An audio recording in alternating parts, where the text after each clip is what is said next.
Kids Playground. Hooray! This is the Deron Harris Podcast. Here's your host, Deron Harris. Yo, what up, folks? Welcome back to the show. I'm Deron. This is my podcast. Welcome. Thank you for joining me. I do appreciate it. Today, I'm talking about men's mental health. I'm going to get right into it because it's the last week of Men's Mental Health Month, and I wanted to see something. I wanted to see what listeners thought about this, which is, do you think America prioritizes men's mental health? Do you think we have a situation in our country where we care about the mental well-being of the men in this country? I can see right now, I'm going to go ahead and answer that question. I can see right now that we don't. We do not prioritize the mental health of men in this country, and I want to know why. I want to know what's really behind that. Women are excellent at self-care, at breaking down and saying, Calgon, take me away, drawing themselves a bath and going sitting in the bathtub and putting out some little rose petals and some essential oils in the water and whatever it is they need to do to kind of relax themselves. Women have kind of cornered the market on that. They have taken it quite literally to lean back. But men, we do our idea of leaning back and taking it easy is, for a lot of us, is doing more aggressive shit. More things that put us in a position where our mental health could possibly be affected. Like, for instance, and I'm not saying that you shouldn't do these things, by the way, but I got a friend who says, oh man, when I need to relax, I just go off and shoot off some guns. And wow, that is the last thing I associate with relaxation is guns. But that's what he claims, that in order to take time for myself, when I take time and I want to go out and think and I want to put myself first, I go out to the range and I shoot. But all right, man, okay. That's okay. That's good for you. Who am I to tell you what you need to calm you down? But from where I stand and how I think, and it's just me, I'm not saying this is anybody else, it's just me, how I think. If I'm out here shooting off this gun, pow, pow, pow, immediately I'm thinking, what is this gun used for? This gun is used for one thing, which is to take life. And that's all it is, which stresses me the fuck out, which in turn fucks with my mental health. But not him. And that is, I mean, that's intriguing to me. How, one form of relaxation or one form of self-care or focusing in on one's mental health, personal mental health, is very broad and extremely a vast variety of activities and things that you can do to bring yourself into a different state.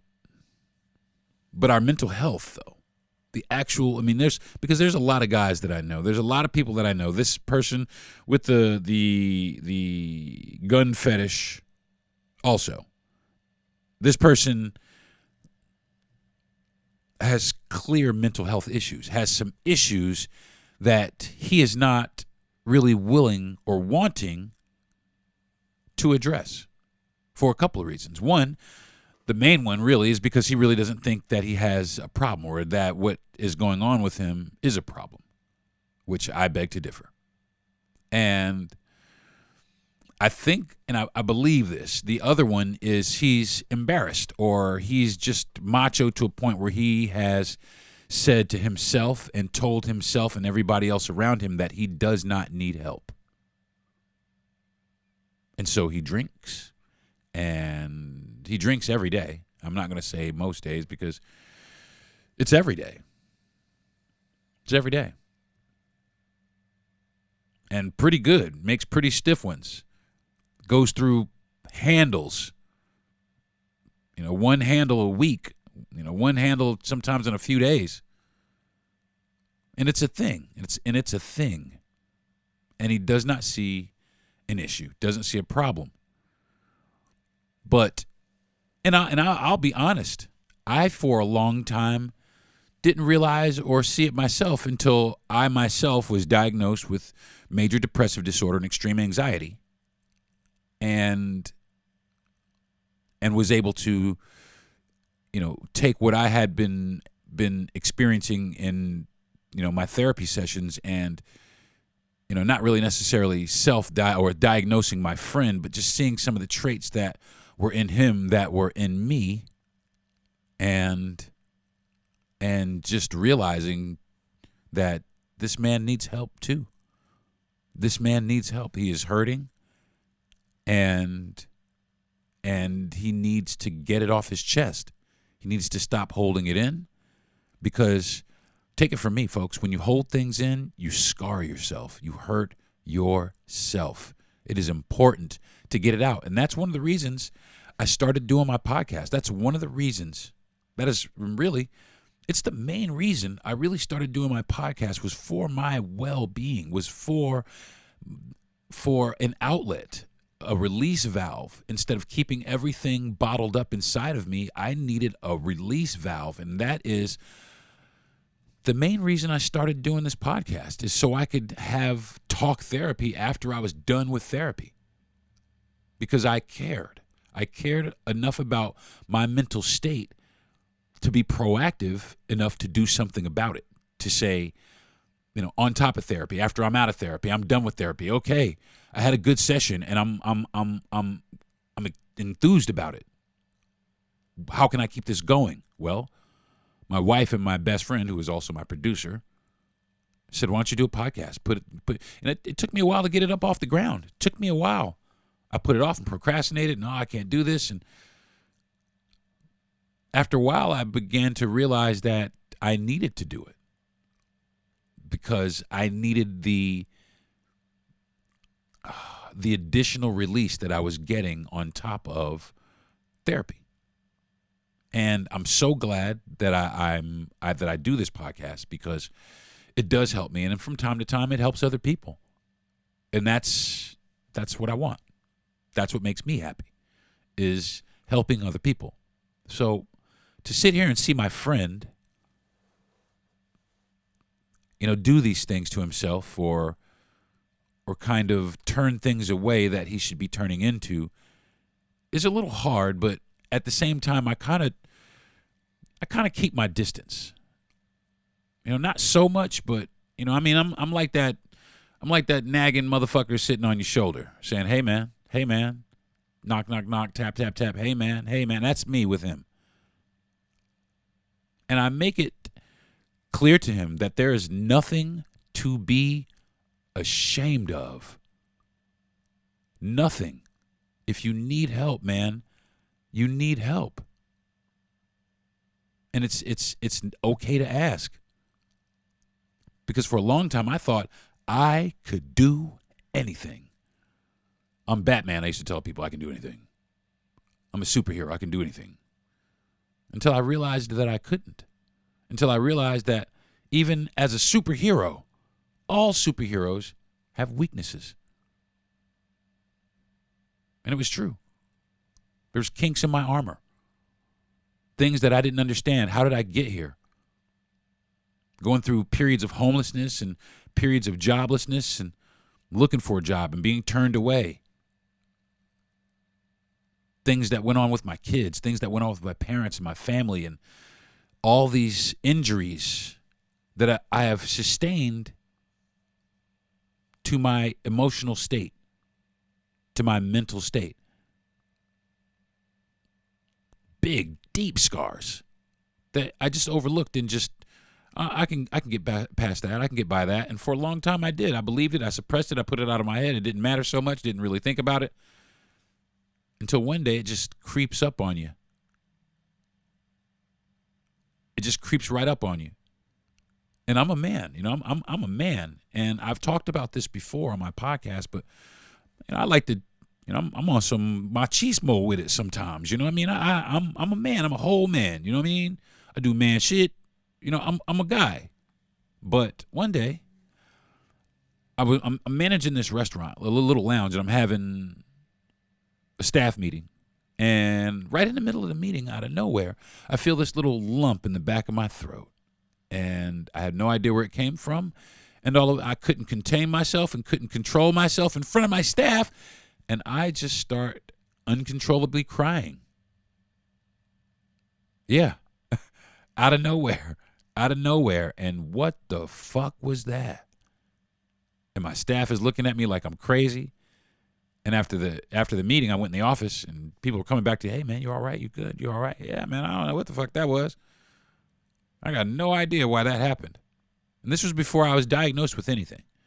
And this was not too long ago. It was a few years, several years, a few years ago. Like 3 or 4 years ago. And, man, it overwhelmed me. But it made me curious after a while. So I didn't do anything about it at that moment. I went to work. I went back to work. Ended up losing that job, and I went and started working for another job, doing the same thing I was doing, managing a restaurant. And, went through, a bunch of hardship there with that. Well, not really. It was a good job, and then we got hit with COVID, and we were furloughed. So all through COVID, there was a lot of things that did me in mentally. I had a really good friend of mine pass away like the first few weeks. That's when it hit me. I mean, home. And then my brother passed. And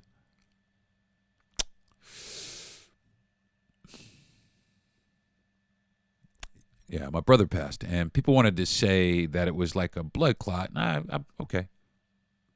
But it just seemed to me like during that time, anybody that went in the hospital didn't come out. So that really kind of took its toll on me and made me sad. And I didn't get COVID, all while we were quarantined. Me and my wife's quarantined. We practiced social distancing, et cetera, et cetera. We masked up, wherever. I didn't have a problem with it, by the way. Everybody's freaking out. I don't want to wear a fucking mask. I didn't have a problem with it. I don't care. It's a good precaution. So, but anyway, what I did is after COVID, I went to after being furloughed, I ended up going to another job. And at that job, I actually got COVID twice. And while I was going through COVID, the first time I got the Delta, which was a son of a bitch, man. And I gave it to my wife, so I'm a couple days ahead of her. So I'm sitting at home and I'm realizing, man, this is the sickest I've ever been. This is kicking my ass. I mean, it's really fucking me up. And the same thing with my wife. And I started thinking, what if we don't make it? Or what if one of us doesn't make it? And that was bad for my state also. And just all these things over years and years and years just compounding on top of me. Just compounding itself and compounding itself and compounding itself. And it took my primary care physician to give me a questionnaire for me to even consider it, to even think that I had an issue. I just thought, it was luck of the draw, bad luck, this, that, whatever. I just thought it was something other than major depressive disorder and extreme anxiety. I had no idea it could even be that. But thank God for that man. Thank God for that man, because he opened me up to realize that, yeah, man, I have some mental issues that I have to address, and it's important. I have to make it important. I have to make my mental health a priority, because the United States of America, our country, does not make men's mental health important. It is not a priority. We are expected to push through everything that we experience without feeling anything. And that's just not possible. It just ain't. So, after receiving the diagnosis, I had not too long after that, I had a breakdown and was hospitalized. And I've talked about this before. I had a breakdown, like a bad one. I was hospitalized. But while I was in there, I saw so many other people who were suffering mentally, and there were a couple of ladies in there. There were some ladies, but it was a lot of men. There were a lot of broken men in there. Broken. And it made me sad. It really did. It just made me sad. And that's what made me question or ask the question I asked about men's mental health, is because here are all these men in here. There weren't so many women in there. And the reason why is because, like I said, women, they've figured it out how to prioritize their mental state. We haven't. We're too busy achieving to break ourselves down. We're too busy showing the next man how much stronger than he is we are. Too busy doing that. Too busy, can't show weakness. And you get all these dudes going to the gym with all these fucking dumbass shirts. Pain is just weakness leaving the body. No, man. You got to stop that kind of shit. People get hurt in many different ways. People get scarred and damaged in many different ways. And people need to start realizing that men need to be looked after. We need to be checked on. We need to learn to check on ourselves. We need to hold ourselves to that standard. We as men in this country, men, all of us, black men, white men, Latin men, Asian men, Indian men, I don't care what kind of man, all men of all ethnicities, we need to band together, fellas. We need to get together, fellas, because we're out here doing it to ourselves, man. Not only are we doing it, we're not only doing it to ourselves, we're doing it to our society. I see it every day in our society. Every day. I see the effects of mental illness in our society and people who think they have regular, normal lives. People zipping and zooming through traffic without a care in the world, without caring about anybody else in traffic. Believe it or not, that's rooted in narcissism. And where I come from, that's a mental issue you have. People out here so quick to want to take a life. I'm going to buy me a gun. I'm going to go shoot this and shoot that and shoot this up and shoot that. And I'm going to shoot that and I'll kill you and you better not mess with me. I'm the baddest motherfucker around. Don't fuck with me. And that's mental health issues. That's you needing fucking help. That's you needing to back down off of your shit and admit that you're not that strong, man, and it's okay. It's all right, man. It's all right. I'm going to take a break. And when I come back, we're going to continue talking about men's mental health and the lack of priority for it in America. This is the Deron Harris Podcast. I'll be right back. Now, back to the Deron Harris Podcast. Hey, folks, what's good? Welcome back to the show. Today I'm talking about men's mental health and how it is not a priority in America. So, speaking about not a priority in America, black men's mental health is really not a priority, and for a few reasons. And some of those reasons are our fault, really, because we just don't do it. We just don't do mental health help. We just don't go out for that shit. We don't think that we need to. We think that shit is corny. We think that shit is some shit for a girl. We think that shit is weak. But meanwhile, we standing out here on, street corners in the middle of the night watching our friends get murdered and, watching, people get beat up and having to do wild shit to earn a living. And, but we don't need any help, though. That's the thing. And somebody asked me the other day, why do you think black men are less likely to seek mental health help? And, you feel me? Because no one takes us seriously, okay? We are the most, let's just face it. Black men, the whole world hates us anyway. The whole world just wants black men gone. That shit is funny to me. They don't mind the women. They'll keep black women, but they just want black men to fuck out of here. And black men feel that. We feel that. I feel that. And people say, oh, you're exaggerating. No, the fuck I'm not. No, the fuck I'm not. I feel it. I feel it all the time. I felt it all the time. I felt it at jobs. I felt it while going to get jobs, applying for jobs, all kind of shit. I've always felt that. And far be it from somebody else to tell me that I'm exaggerating. Fuck you. How about that? I feel that shit.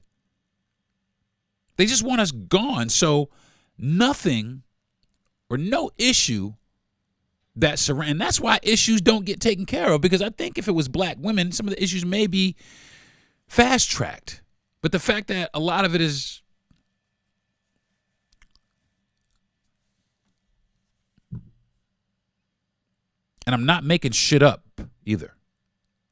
Because there's a lot of, you're just making this up, some racism, and shut the fuck up, because I'm not making it up. One of the reasons we don't go seek help is because we're afraid that we're not going to receive adequate care, which has been proven. Okay? It's been proven. We've been experimented on, black men and women. We don't trust the medical industry. We don't fucking trust y'all, man. You feel me? And that's why a lot of us, especially, I hate to say it, some of us look for black doctors. Some of us go out and deliberately look for black healthcare professionals because we feel that we may somehow get better treatment. And we do a lot of the times, but sometimes we don't. But a lot of times we do, because people can relate to what we're going through. And not only can they relate, they actually care. I see two therapists. I see a black woman and I see a white woman. And they're both great. They're both great. But I can clearly see that some things that I talk about that involve my community, my white therapist, she does not necessarily know how to respond, or, she's curious. But, my other therapist, she knows exactly what the fuck I'm talking about. She knows exactly what I mean, what I've been through, what I feel. She knows that. So in my opinion, she's more able to identify with me. She's more able to get where I'm coming from, and she's more inclined to help me get proper help. You follow me? She has better working knowledge of more avenues that I could take. And I'm not taking anything away from, my white therapist. She's great. She's absolutely fantastic. Super funny, super helpful. Gets right down, direct and to the point, pulls great things out. But my other therapist, she just, she knows what I go through as a black man in this country suffering from mental health issues. It's helpful. It's nurturing. It's positive. Somebody I can sit there and I can tell her stuff. I can tell her stuff that only she'll understand. I tell my other therapist, and it's cool. I tell her, but, some things I have to explain to her. I don't have to explain anything to my other therapist because she already gets it. She already knows it. And the thing about that is she's able to tell me things about what I'm going through based on who I am. So it really is important to us to find the proper treatment for any medical condition, not just mental health, but any medical condition. It's very important for us as black people, and more important for us as black men, to find the proper treatment. Now, my primary physician is a white guy. He's awesome. He really is. He's been my mother's primary care physician for I don't know how long. And he's awesome. But he cares. He cares enough to ask questions. He cares enough to do research. He cares enough to say, hey, listen, no matter whatever it takes, we're going to make it happen. We're going to get it fixed, no matter what it is. And he does. He genuinely puts his best foot forward. And I'm okay with that. But it took a long time. It took a long time to be okay with that because we don't receive proper health care. So that's one of the reasons I think, that's majority of the reason I think that black men don't really go and seek help, because, and another reason is we think it's expensive. It's going to be expensive, but there are avenues out there. There's avenues out there. There's like there's a website out there called BetterHelp.com. That's a helpful website for people who need therapy and don't think it's an option for them. There are a few other sites out there. I can't really recall them off of my head, but there's some things out there. There are some resources out there that will help you, that you can reach right out to.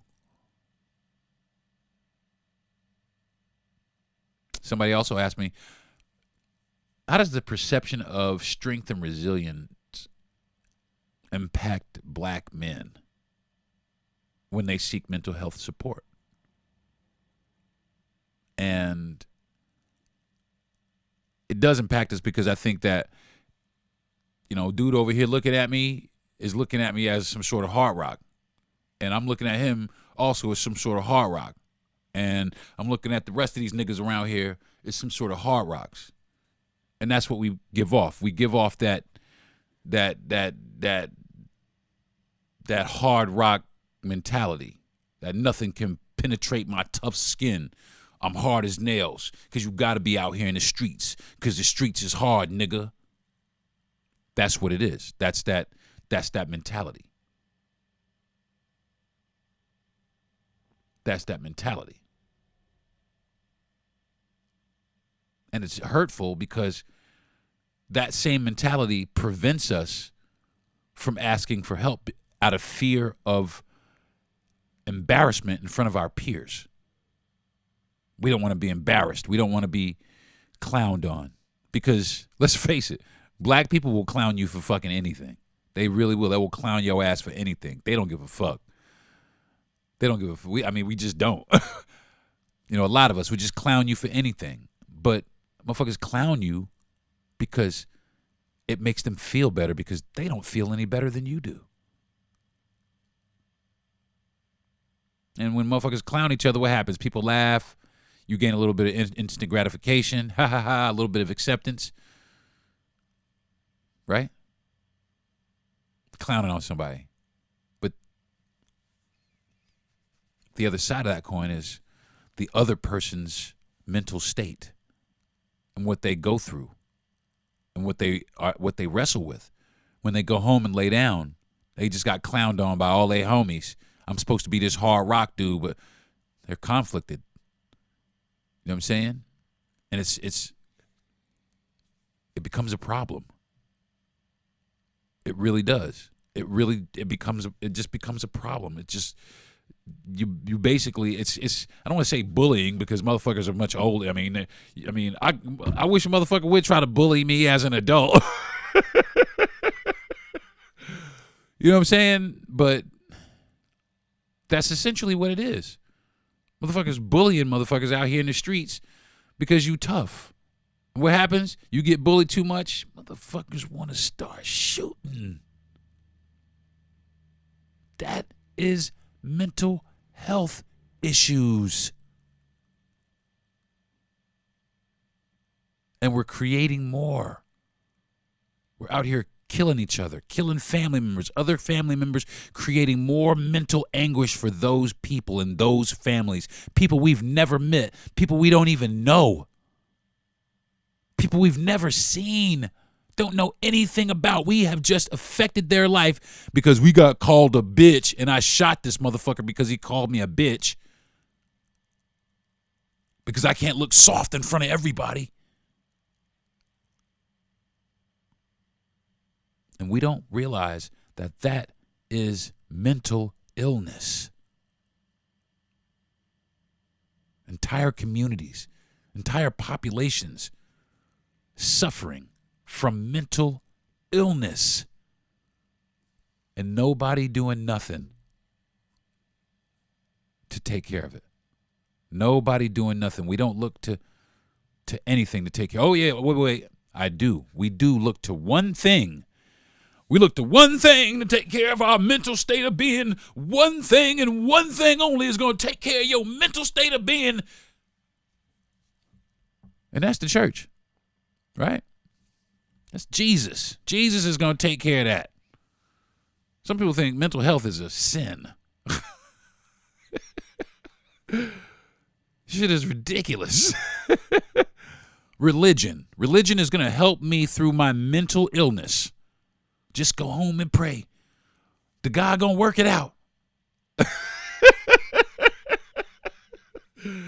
That shit is hilarious to me, man.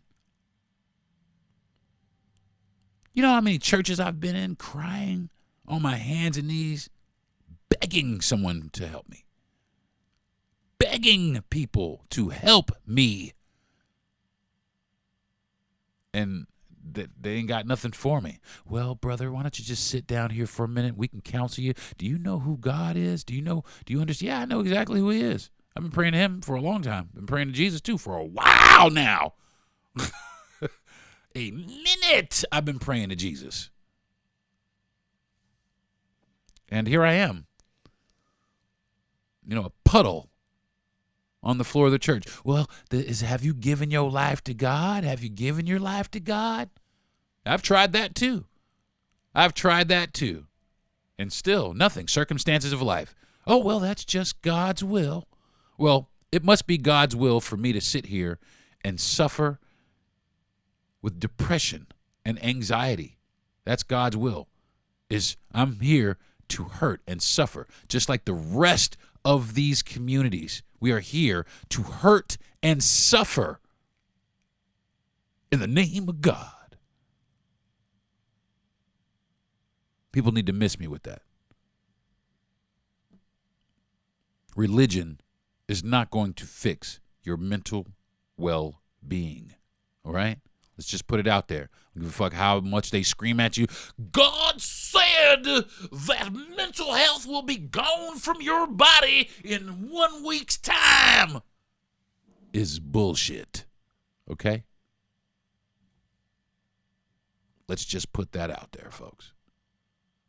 And if you want to debate me on it, drop a DM. And we can sit here and talk about it all fucking day. All right? And that's to all the folks out there that are into religion. I'm a very spiritual person. I am not a religious person. Extremely spiritual, not religious. But being spiritual can help you with your mental state. And one of the things about being spiritual is meditation. Is being able to sit someplace quietly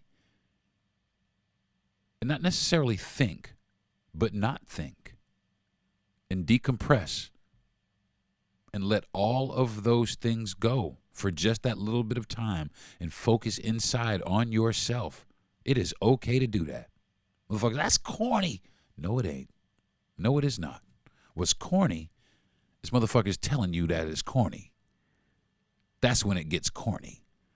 Everybody in the hood telling you that some shit is corny or some shit is that's some bullshit. Don't listen to those people, okay? I'm just saying, if you got a homegirl or a homeboy like that, man, that shit is dumb, man. Fuck that shit. That shit is bullshit. Don't listen to that motherfucker, okay? Look at that motherfucker's life, okay? Don't listen.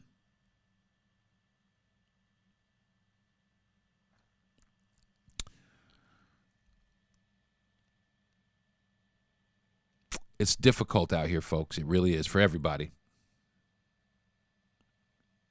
But we have already established in this podcast that our mental health is not a priority here in America. It just isn't. Healthcare really isn't a priority in America. Healthcare, period. I don't fucking get that. I don't get it. But that's another podcast.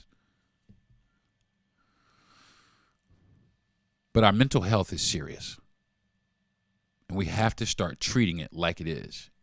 And I'm going to go ahead and call out all men. Men, we have to start treating our mental health like it matters.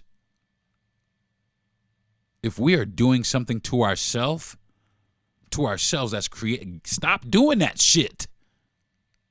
And by the way, racism is a mental illness. I'm just going to tell you, sexism, bigotry, and all that shit, that's mental illness. People are mentally challenged, mentally deprived. It's ignorance. But we need to get on it, folks. We need to get on it, fellas. We need to get to the point where our mental health matters to more than just, our therapists. It has to mean something to us, all of us. And I'm going to go ahead and magnify it one more level and say, black men, you got to start taking care of yourself mentally, man. You really do. Look at what we're doing to ourselves. Look at what's happening to us. Look at our communities. What can we do about that? It starts with you. You know that, right? Black men. The reason our communities, it starts with you. We can fix this. But we have to start learning that we have to start fixing ourselves. We have to start coming to grips with the fact that we need to go seek help and direction to help us fix the problems in our communities. Now, if you care about that, and you care about your community, and you care about your mama,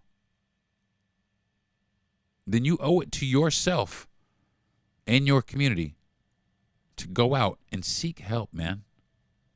If you're on the streets, try and get off, man. Go seek some help. There's help out there. If you're on drugs, my man, there is help out there for you. You just got to do shit that you don't want to do, like fill out some fucking paperwork. You believe that, folks? A lot of it is motherfuckers don't want to fill out the paperwork. They don't get help because they don't want to fill out paperwork.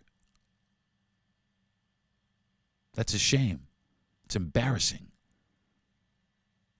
You're letting yourself, your community, and your people down, man. Go out there and seek some help, man. I'm serious. I'm dead ass serious. Go out there and get some help. And for those of you who have already gone out and took that first step to get some help, hand claps to y'all. You know what I mean? Shout out to y'all, man. You got somebody on your side. I'm right here. If you ever need to talk about anything, DM me. I will talk to you about anything that you're going through. That's my promise to you. That's my dedication to everybody out there listening. If you guys having issues, DM me, man. And we'll sit there and we'll work out the fucking kinks, bro. I'm not even kidding. To all you fellas out there, all fellas, man, this is a call to action for all fellas. Let's get up. Let's do something about it. We could fix this shit. This mental fucking health epidemic. We're the only country that suffers through like this. We can fix this though. It starts with us. It starts with men. It starts with the men. Our women are hurting, but we can solve that. We can fix that, but it starts with the men. You feel me? It is not too late to turn yourself right. It is not too late to say and reach your hand up in the sky and say, God damn it, I need some fucking help. It's not too late for you to do that. In fact, it's imperative. It's imperative that you do that to save our country. All right? So take your mental health seriously, folks. I mean, that's everybody. That's for everybody. But fellas, please, man. Please. And please share this podcast. If you enjoyed it, talk to somebody about it. Talk to someone about it. Share your story. Don't be afraid to let people know that you go through things and that you've hurt. That right there makes you more braver than any other of these motherfuckers out here on the streets standing here with any of these pistols, talking about these hard rocks. What makes you stronger than all of them is your ability to acknowledge the fact that you have a problem and then do something about it. That makes you invincible. Understand that. Understand that, fellas. All right? I love y'all, man. I love y'all. You know, but we need to embrace and love each other. I think that's going to do it for this week's episode of the podcast, folks. I'm real charged up. Even though I've been having some, I've been having some issues this week. I've had issues with anxiety, like bad. But I have learned to put myself in a state where I can sit down and try and take myself out of that. If not, I have a support system, a really good support system that helps me when I'm down. And that is important. So if you have a support system, don't run them away. Don't push them away because you think you're tough and you don't need help. They're there for you.